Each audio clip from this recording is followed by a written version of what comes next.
All right, you ready? Yeah. We are rolling. Rise and shine. It's the morning brew with the BSG CREW. Good morning. Good morning. Good morning. Good morning. BSG Morning Brew, So, episode 1. So we're doing this once a month, right? Once a month, real estate topics, right? We're on set, new location, new location. We're gonna be talking. 120 Richard Street. I don't know if most people know the address. I didn't say where. We could be in Pennsylvania probably, right? Now,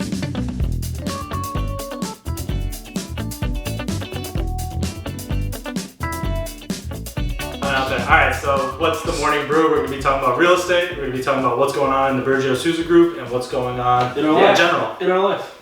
Past, present, upcoming events. Yeah. We might real have estate to- related, maybe not real estate related. Who knows? We'll see where this goes. How was your week this week? Were you guys busy? I experienced a little bit of a slowdown. Did you?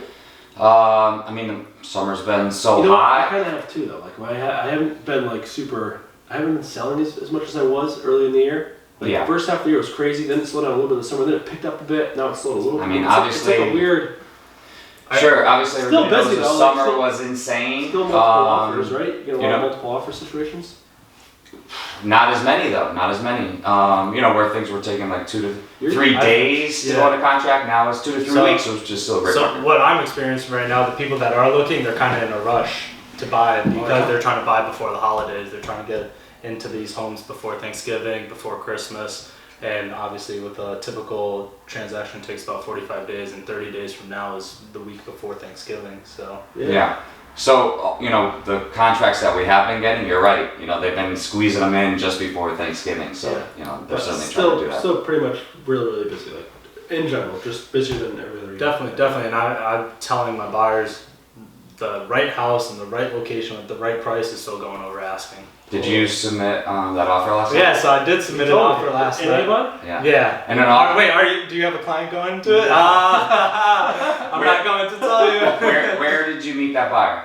An open house. Yeah. So for any agents that are watching this, open houses are really? effective. Yeah. Yeah. Where was And I picked up a $500,000 buyer off of What open house. open house was that? It was on 487 Mountain Road or 687. 687. Yeah. Six Our eighty- listing. And how many visitors came to that open house?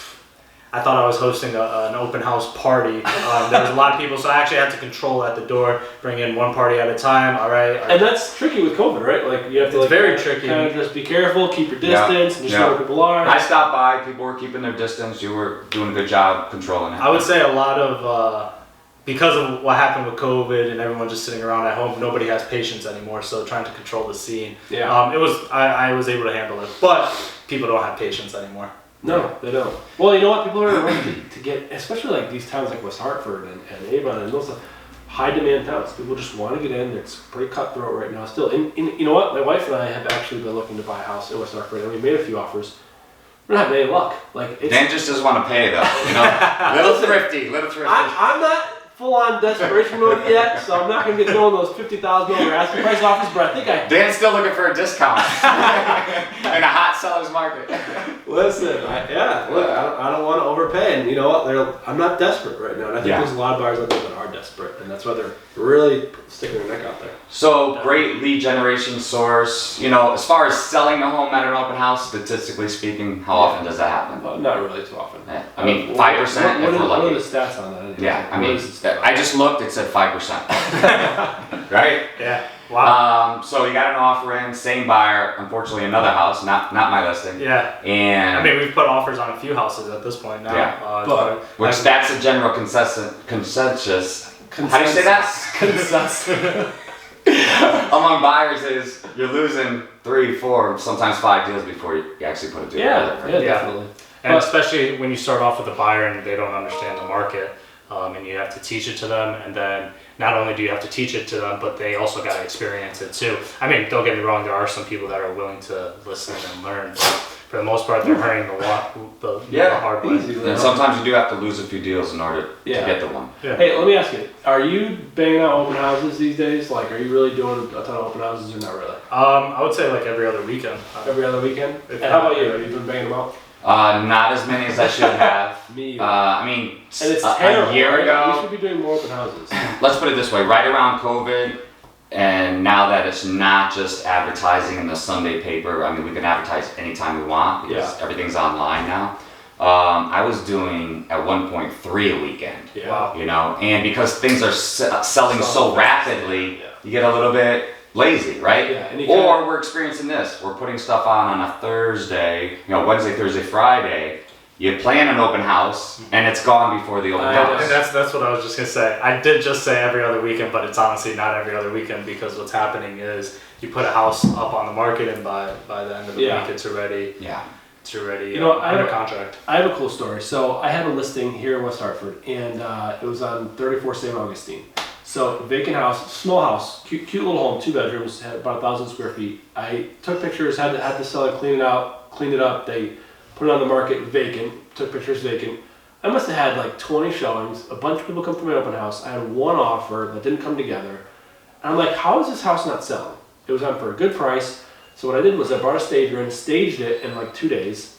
And within a week, got an offer, pretty close to asking price, under contract, great buyer, got through inspections. It's like, even in this market, this crazy market that we're in, you still got to present these homes like in a way where people can visualize a space. And it's just so, it's crazy because you kind of get used to things going so fast. You're like, I'm not going to stage, I'm not going to spend the money, but really, you still almost kind of have to. Staging's still important, and believe it or not, pricing's still important too, because I have some sellers that thought because the market's so crazy and New York buyers and all that, we're going to price it so high that all the buyers are just going to jump at it, and that's not really the case. What have you been saying lately? So I got this from David Brooks. He said it's a need market, not a greed market, and I get that because it's not. Shout out to Dave. Shout out to Dave.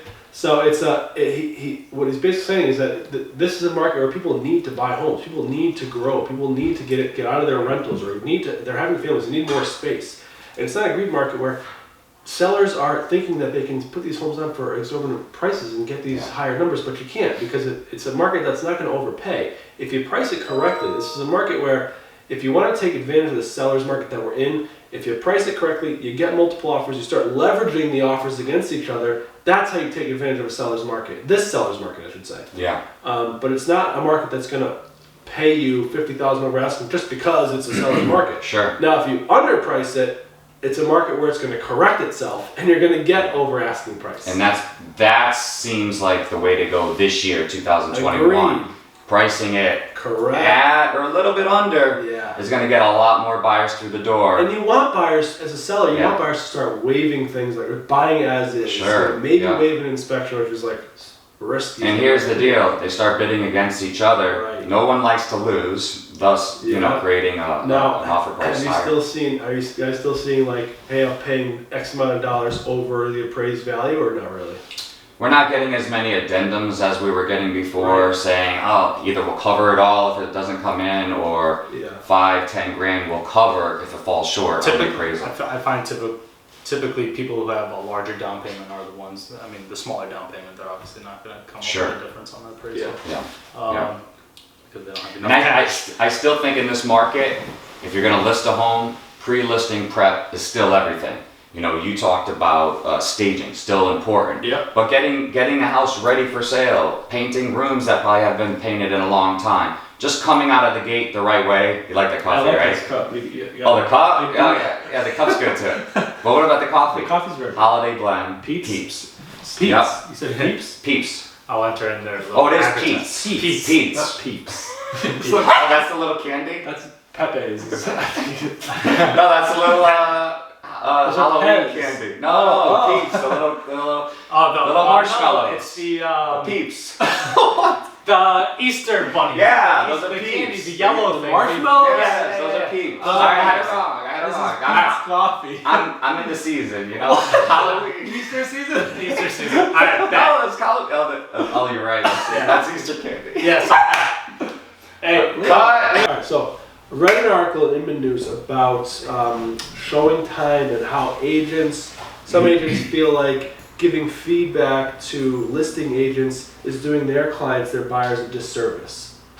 In other words, like when we go to a house and show as buyers agents, we have to give feedback through our showing time app that says, you know, our client's interested, they're somewhat interested, they're not interested, they're very interested, and then like They have you rate the house 1 through 5. You know, you can remove some of these things, I guess, right? Yeah, you can customize it. But not many people do. And then they want your feedback. What do you think? Yeah. Now, as a buyer's agent, and you're a newer agent, not new agent, you've been in business A year, for a while. Yeah, but you've done a lot. Seems like just yesterday. So, do you think you're doing your clients, your buyer, a disservice by saying, "Oh, we are so interested in this house, we love it, price is great, you know, everything's." Are you doing your client a disservice by giving that feedback? So yeah, we can go in so many different directions. So with this. many. Go ahead. I'll kind of give my honest feedback right here. Yes. Sorry, Yes. Yes, I think you are giving your client a disservice of representing the buyer, and you're the buyer agent, and you're telling the listing agent, "Oh my God, my clients absolutely love the place. They think it's priced perfect, et cetera, how much they love the place." And why do I think it's a disservice is because that's going to hurt you in the negotiation, right? So say you do secure the deal, right? Home inspection issue comes up, and your buyer's like, "Oh my gosh, like I really love this house, but I really need this fixed." But now the sellers know you love this house, you're not going to pull out of the deal because they know how much you love it. So in a normal market, I would absolutely agree with you. Yeah. I never like to show my hand if I knew that my buyer was going to submit an offer on the house, right? I didn't fill out feedback. We just submitted the offer. If I wasn't going to submit an offer, I would provide feedback because I want feedback on my listing, so I think it's a nice gesture, right? So, it's respectful. But in this market, respectful to who though? To the listing agent? to the listing agent, right? Now that's a normal market. In the market that we're in the seller's market that we're in right now, I think providing that feedback, if your buyers are really interested in the house and want to submit an offer, you almost have to do the opposite, right? You're kissing the sellers and listing agents' butt. "Oh my God, I love the house, love it, gonna submit an offer, it's perfect." That's only if you're gonna submit an offer. You're doing the absolute opposite. So you're basically saying, if they love the house, get your feedback in quickly, let them know, "Hey, we're interested, don't take an offer, we're coming in." Yeah. Pump the brakes. Because now, why wouldn't you just call the listing agent and be like, "Hey, showed the house. I want to we're hit sending it an from offer." every possible angle I Really? can. Because in this market, every little thing matters when the sellers are evaluating all the offers on the table. "Oh, we got feedback right away from this agent," right? Yeah. Every little thing. So This guy's on top of it. they want to work with absolutely. buyers. And I've told my buyers, my prudent buyers that say, "Oh, we'd like to get back in for a second showing, or bring the family, or for whatever reason they want to get back in. I will try to get you back in if that's really what you want. But be very careful what you're asking for, because when 3 or 4 offers are on the table, they've whittled it down from 10. Everything's going to be evaluated. Oh, this buyer went 2 or 3 times, so they're not really sure. They seem a little wishy-washy. Right, so if all things are equal, that one could get pushed aside just for that reason. And that's a whole separate conversation. How do you approach when you're submitting an offer on a house you really like? Do you have to tread lightly? How do you really show your strength, not just in a contract, but just in general? How do you show your strength? Sure, yeah. You got to hit it from a financing standpoint. You got to talk about home inspection. Are we doing one? Are we submitting an as-is rider, which still allows the buyer to do a home inspection? If they're moving forward, they're not asking for repairs, but allows them to get out. If they're not comfortable, get the deposit back. Or are they waiving it all together, which has happened this year a lot, right? Yeah. So you're evaluating every possible angle on the contract. So you think you should definitely be submitting the feedback in this market, if there's serious interest, absolutely. Okay, interesting. Yeah. I mean, I don't know. I guess you can go either way. I guess it depends on how you want to spin it, but I guess that's a good approach. That makes sense. I think whichever direction you go in, it's the right way. I would say in a normal market, of course, you don't want to say how much you love it. You just submit the offer and you negotiate. I get as a listing agent, you want feedback. You want to know where you stand in the market. You want to know how the house looks and presents itself, and you want to know what do you think of the price.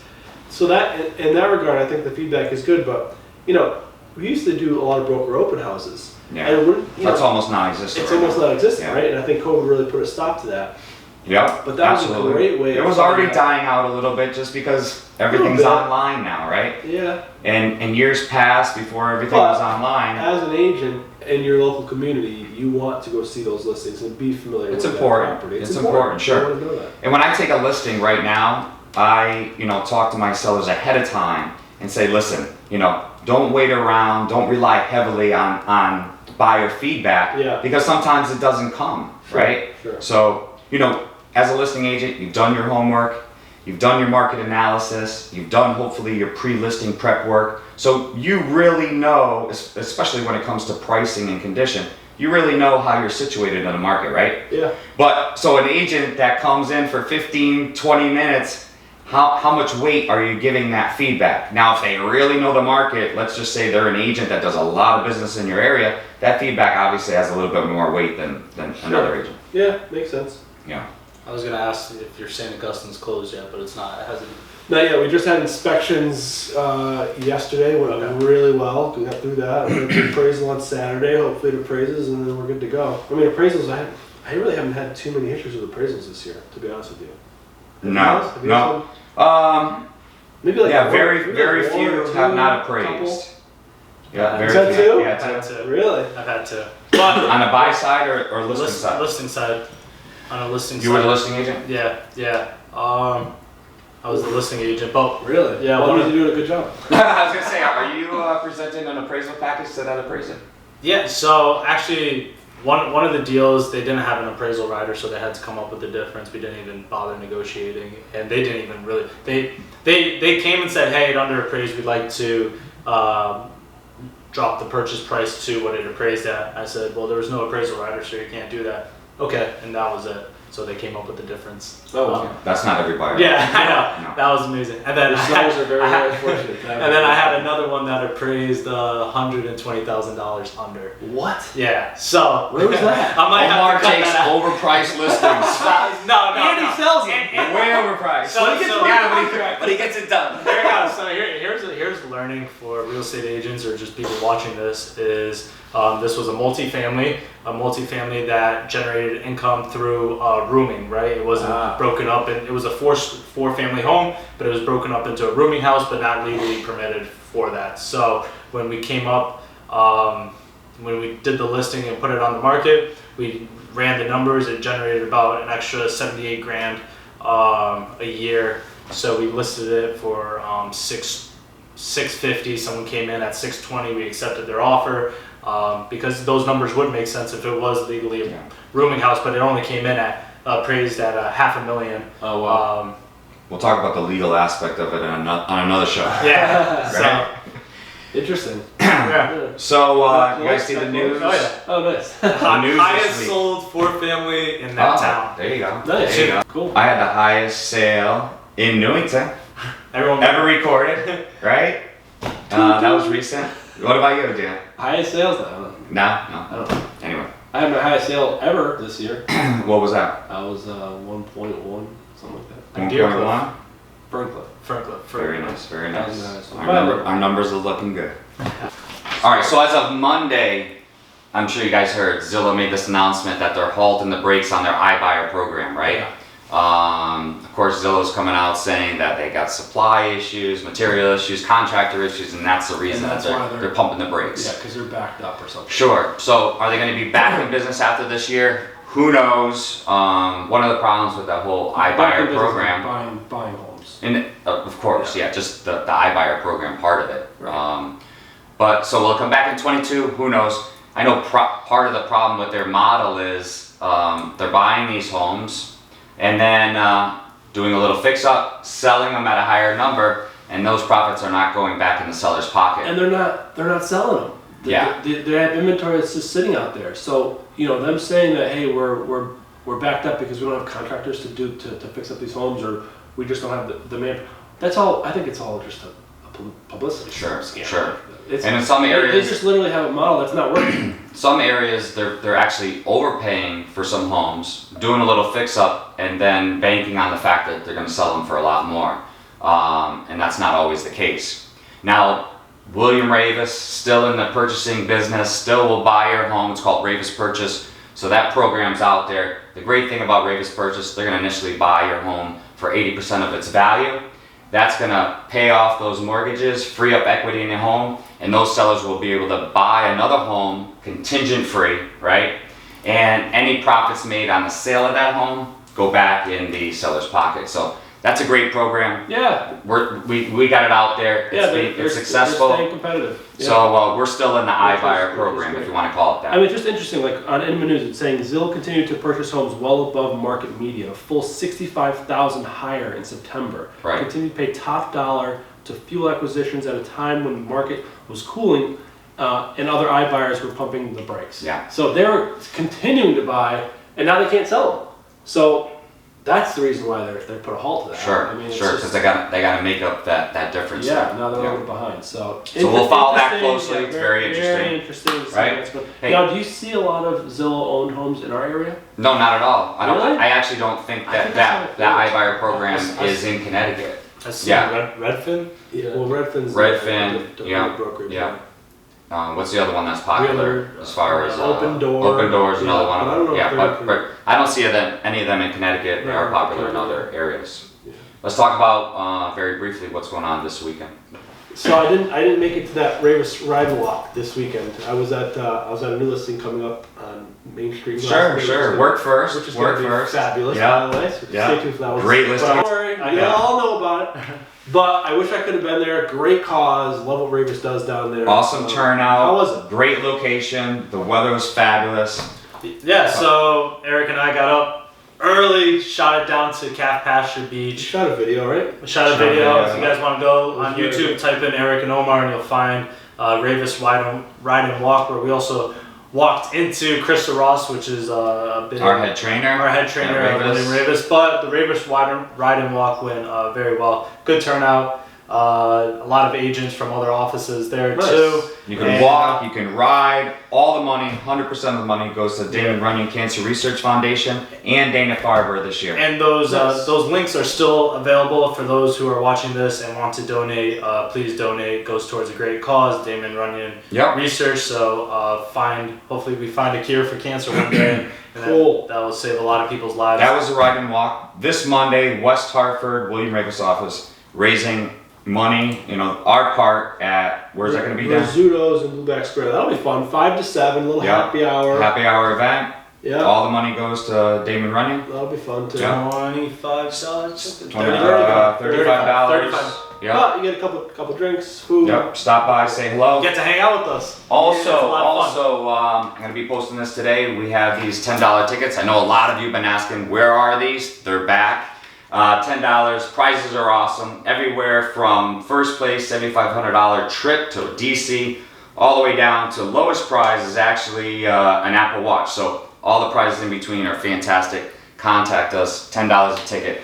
We'll get those out to you. Nice. Okay? Another thing, we're gonna keep trying to pump out these fired up Fridays for you guys. Seems like that's a big, People like that, right? big interaction with. You get a lot of hits on Yeah. TikTok. We got a lot more hits dancing than we do on real estate. Yeah. So Why is that? Why do people People like... want to be entertained. They don't want to know about market No, stats. nobody wants to know about any of this stuff. No. What?